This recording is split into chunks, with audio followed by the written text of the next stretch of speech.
In the autumn of 1842, a famous English novelist named Charles Dickens stood on a green hill on the edge of Philadelphia and looked down at a row of stone buildings on the bank of the Schuylkill River. And what he saw there impressed him more than almost anything else in America. Below him, a long, low dam threw a sheet of white water all the way across the river. Behind the dam, inside a handsome stone mill house with columns like a Greek temple, giant wooden wheels turned slowly in the current, and with every turn they pushed a stream of river water up the side of the hill he was standing on, about 90 feet straight up, into a great walled basin on the crest. No steam. No smoke.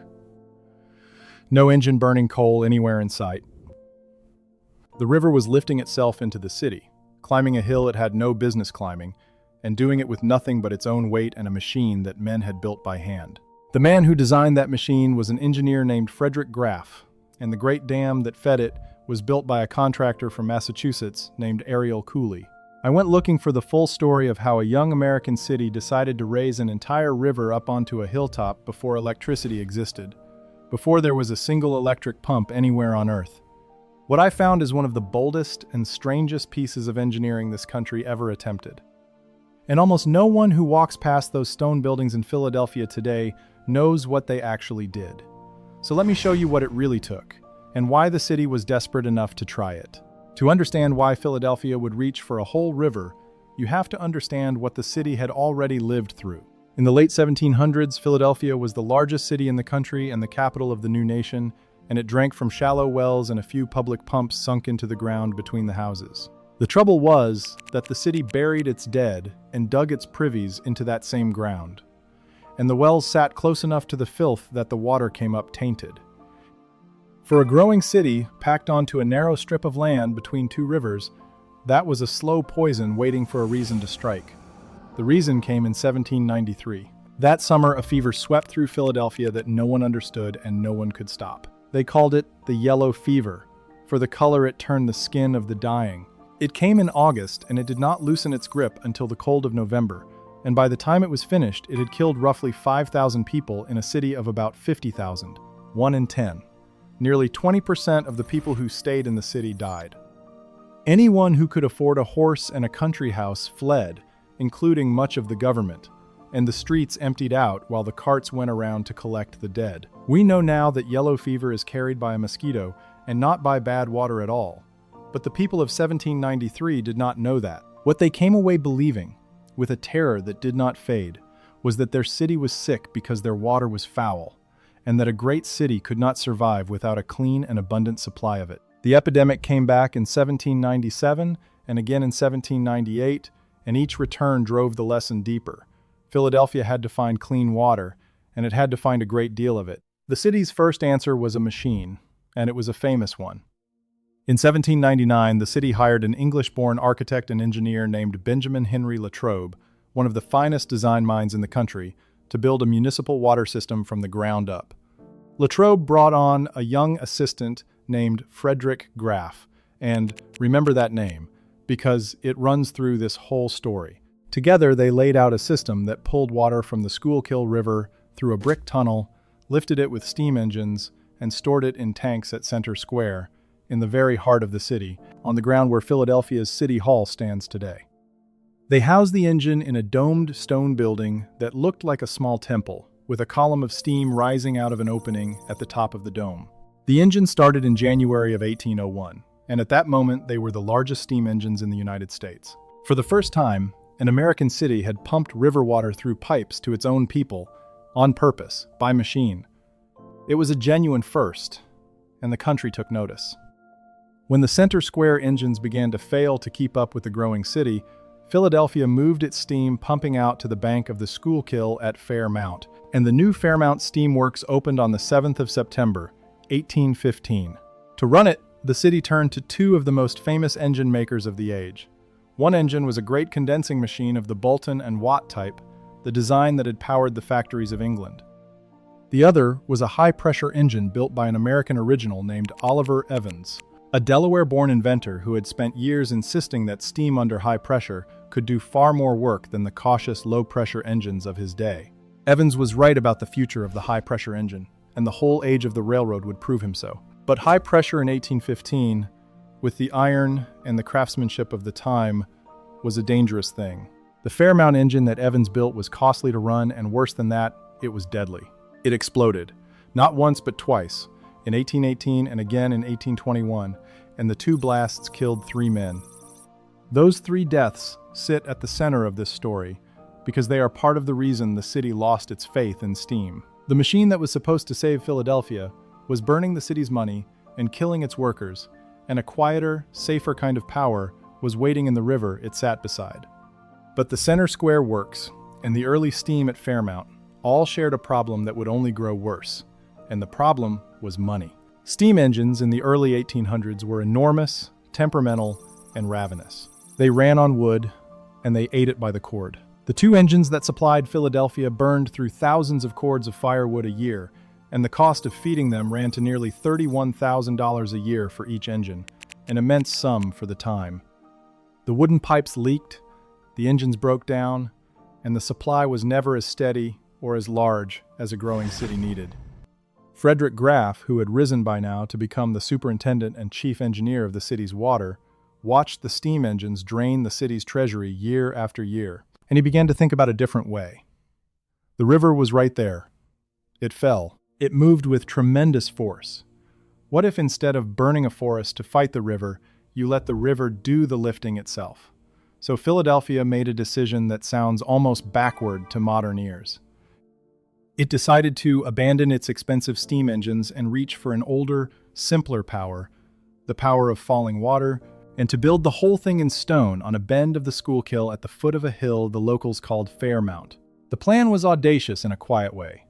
They would throw a dam across the river to raise it and concentrate its force. They would build a mill house on the bank, where that concentrated water could turn great wheels.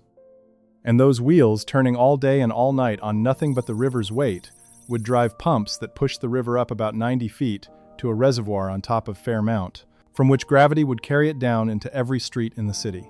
The river would power the machine that raised the river. To a good many sensible men of the time, the idea of betting a whole city's water on a row of wooden wheels in a stone shed sounded like a step backward into the age of the grist mill. The first and hardest piece of it was the dam.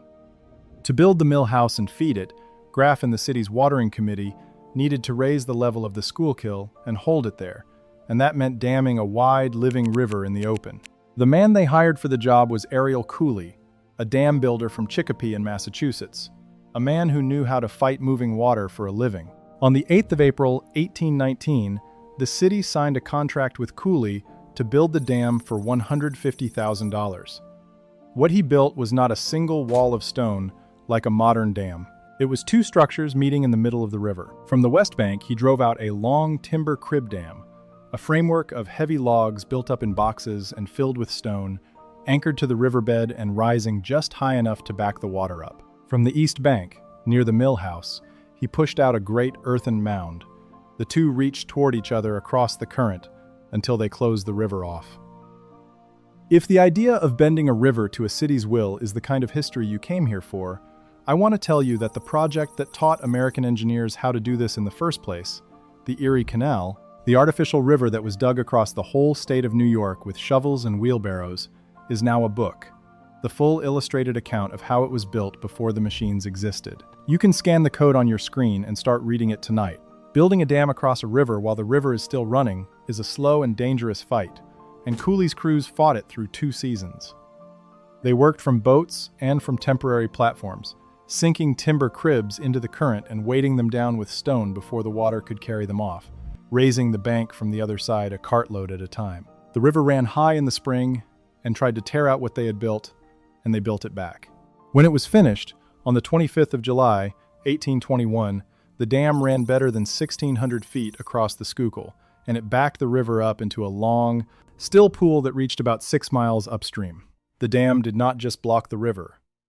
It gathered it, lifted it a few feet, and aimed all of that gathered weight straight at the wall of the mill house, where Frederick Graff was waiting to put it to work. Now look at the machine that water was about to turn, because this is the heart of the whole thing. Inside the long stone mill house on the east bank, Graff installed what were called breast wheels. A breast wheel is a giant water wheel, where the water strikes the wheel near the level of its own center, pushing against paddles set into the rim and turning the whole wheel by sheer pressure and weight. These were not small. Each wheel ran about 15 feet wide, and the largest of them stood 18 feet across, taller than the room in most houses. The dammed river poured through gates in the mill house and fell against these wheels, and the wheels turned, slowly and with enormous force, the way the great millstones of the old world had always turned, except that these wheels were not grinding grain. Each wheel was geared to a set of heavy iron pumps, and as the wheel turned, the pump rods rose and fell, and with every stroke they drove a column of river water up a pipe toward the top of Fairmount. The first of those wheels began to turn on the 1st of July, 1822, and it changed everything. Picture the moment. For years, the bank of the Schuylkill had shaken with the pounding of steam engines, the hiss of escaping vapor, the smell of burning wood, and the memory of the 2 explosions that had killed 3 men. Now the gates opened, the dammed river poured through, and the first great wheel began to turn on nothing but water. There was no fire to light, there was no boiler to watch. The engine that had killed and bankrupted was replaced by a wheel that asked for nothing but the river that was already there. By the autumn of that same year, the works had begun regular pumping service, and within a short time the steam engines that had drained the treasury were shut down for good. The river had taken over its own pumping. Over the next 20 years, Graff and his successors added wheels until 8 of them turned in the mill house, and together they could raise millions of gallons of water a day, lifting the Schuylkill about 90 feet up the side of the hill to the reservoir on Fairmount, a basin that held about 3 million gallons waiting to flow down into the city. Philadelphia had become, as far as anyone can tell, the first water supply in the country to move its water with wheels like these. And here is the part worth sitting with for a moment. There was no engine, there was no fuel, there was no boiler and no smokestack. The river was lifting itself into the city, and the only thing men had to do was build the stone walls, cut the gears, set the wheels, and keep them running. The hands did not carry the water up. The hands built the machine, and the river did the rest. Getting the water up the hill was only half of the work. The other half was getting it back down into the streets and the houses, and here the simple genius of the whole scheme paid off. Because the reservoir on Fairmount sat about 90 feet above the city, every drop of water in it carried the pressure of that height behind it. The city did not need a single pump to push water into the neighborhoods. It only had to open a valve and let gravity carry the water down through a web of buried pipes, and the higher the reservoir, the harder the water pushed at the far end of the line. In the earliest years, that distribution network was built of bored wooden logs, the same kind of hollowed timber pipe that cities had used for generations. But wooden pipe rotted and leaked and split under pressure, and Philadelphia was ahead of most of the country in fixing it. The city began replacing the wooden mains with cast iron as early as 1820, and over the following decades it laid down mile after mile of iron pipe beneath the streets. Until by about 1849, the wooden network was gone, and the whole city drew its water through iron. To push the water to the higher ground that the original reservoir could not reach, the younger Graff later raised a tall standpipe, a column of wrought iron sheathed in stone that lifted the water still higher so it could feed reservoirs built on ground above Fairmount itself. Piece by piece, the river that climbed the hill at Fairmount was carried into the daily life of hundreds of thousands of people, into kitchens and washhouses and the first indoor taps, through a hidden network of iron that almost no one above ground ever thought about. It is worth being honest about who those hands belong to, because the romance of a river-powered city can make you forget the labor underneath it. The dam and the mill houses and the long stone embankments were built by ordinary working men with the tools of the age before machines. They quarried and hauled and set the stone by muscle and by ox team. They drove the timber cribs into a cold river. They poured the earthen mound a barrow at a time. Building a dam in open water is deadly work in any century, and it was deadlier then, with men standing on wet timber over a current that would not give a second chance to anyone who slipped. For most of those men, the record kept no name. They were hired, counted, and paid by the day, and when the job moved on, they moved with it, or they moved away. The ledger gives no name, only a number. What they left behind was a row of stone buildings so well made that the river ran them for nearly 90 years, and so handsome that people came from across the ocean just to look at them. And people did come, in numbers that surprise you when you read about it now. Frederick Graff did not build the Fairmount Waterworks to look like a factory. He built it to look like a temple.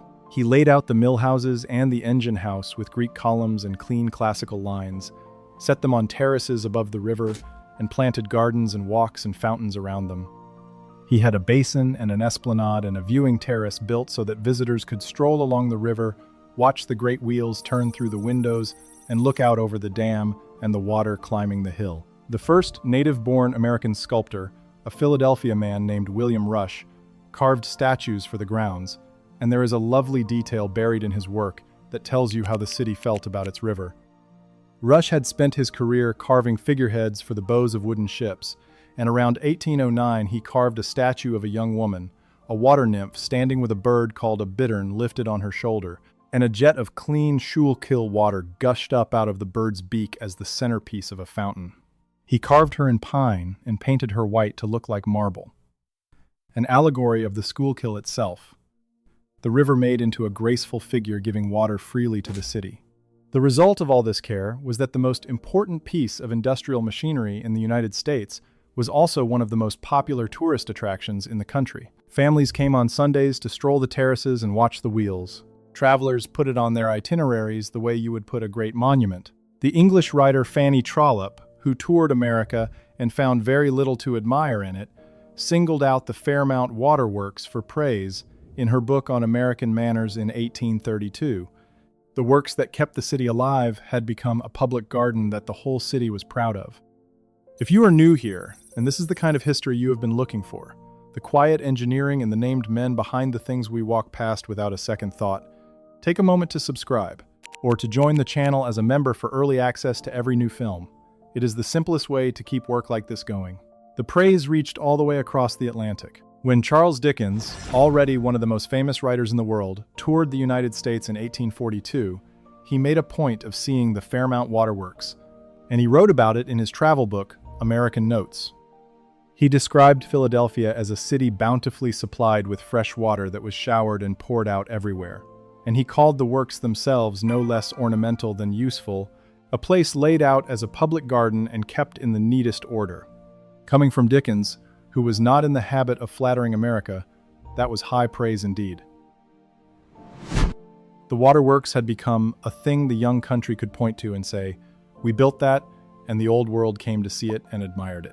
By the middle of the 1840s, the scale of what the river was doing had grown enormous. By about 1844, the Fairmount Waterworks was supplying an average of more than 5 million gallons of water a day to the city, serving more than 28,000 paying customers. And on top of that, it was returning more than $150,000 a year to the city treasury. Read that again. The waterworks did not just supply the city. It made money for the city while it did it. Because once the dam and the wheels were built, the river worked for free. The great expense of the steam years, the thousands of cords of wood and the broken engines was gone. The Schuylkill turned the wheels raised the water, gravity carried it down the pipes, and the meters at the houses sent money back. It was as close to a self-running machine as a city in the 1840s could hope to build, and it ran on nothing but a river and the stonework that harnessed it. The men who ran it did not stand still. Frederick Graff, the elder, the man who had started as Latrobe's assistant and built the whole thing, served the city's water until his death in 1847. His son, Frederick Graff, the younger, born in 1817, had grown up around the wheels and the dam, and he stepped into his father's place as chief engineer. Where his father had built with wheels, the son rebuilt with turbines. A water turbine is a more efficient cousin of the breast wheel, an enclosed wheel that captures more of the river's force in a smaller space. Beginning around 1851, the younger Graff installed the first of a new kind of turbine in the mill houses, and over the years that followed, he replaced the old breast wheels one by one. He built a second mill house, angled out into the river, to hold more of them.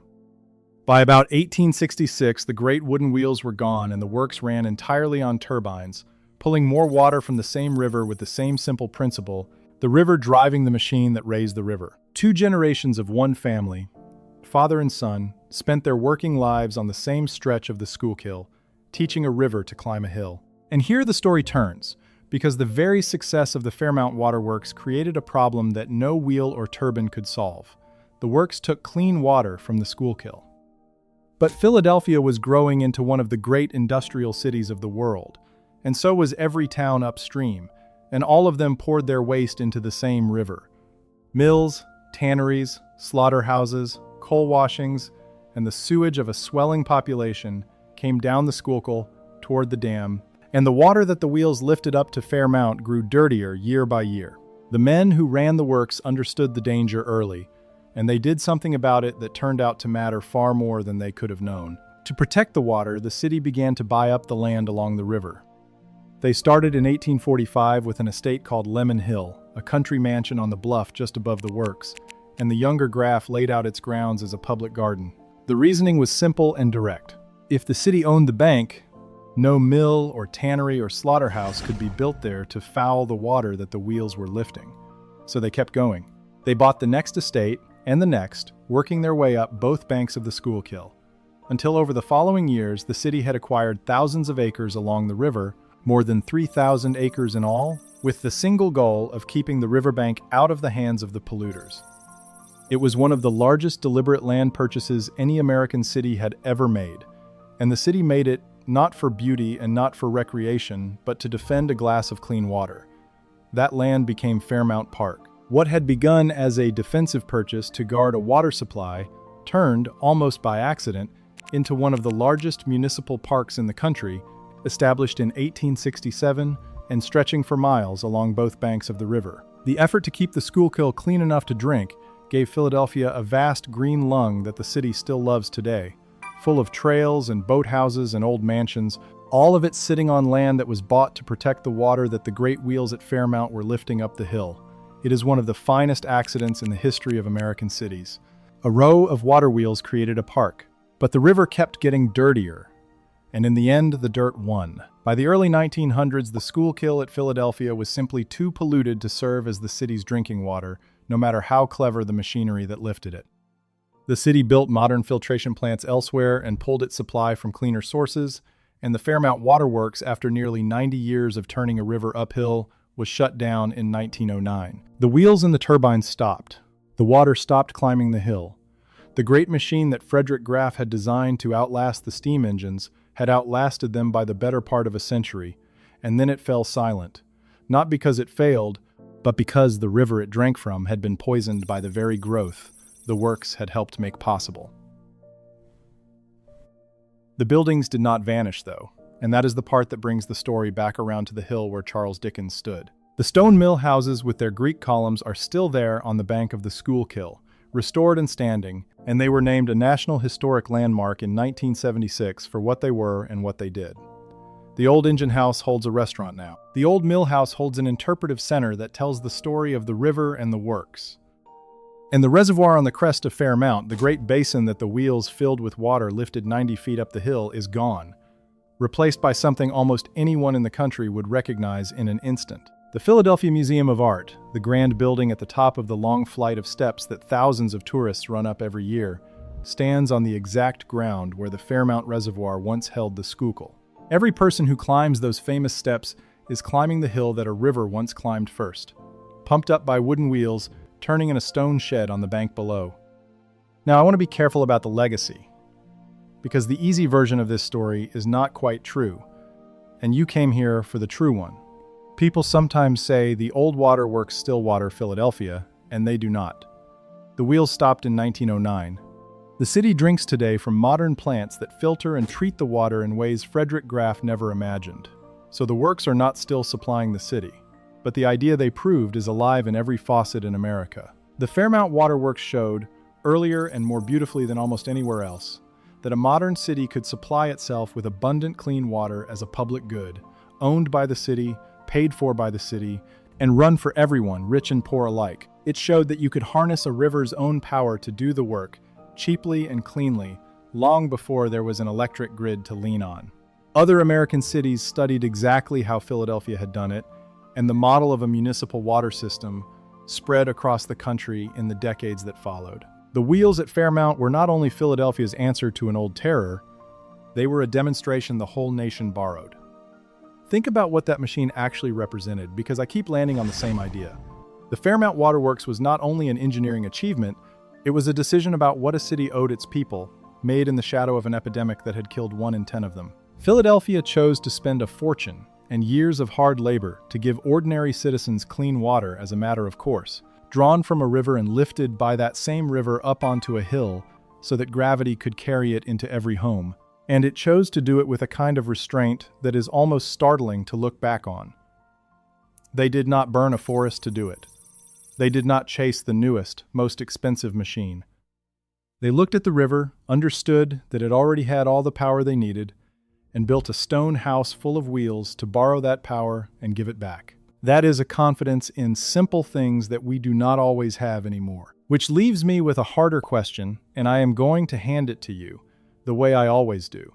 We tend to assume that real progress means more power, bigger engines, more energy poured into the problem. But the men at Fairmount did the opposite.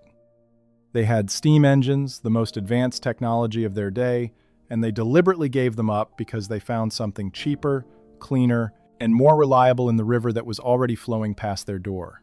They solved a great city's water with falling water and gravity and stone, and the answer they built ran for almost 90 years and gave the city a park as a bonus. So here is what I keep wondering. If a city today were handed the same problem, the same river, the same need to water hundreds of thousands of people, and told to do it as cleanly and cheaply as possible, do you honestly believe we would have the nerve to reach for the simplest answer the way Frederick Graff did in 1822? Or have we forgotten how to trust a river to do the work? I have my own answer. I would like to hear yours down in the comments because I do not think it is nearly as obvious as we like to pretend. If you want the deeper origin of all of this, the Erie Canal that taught American engineers how to bend a river to a city's will, the full illustrated story is waiting behind the code on your screen. Scan it, pick it up, and thank you for staying with me all the way to the end. I will see you at the next one.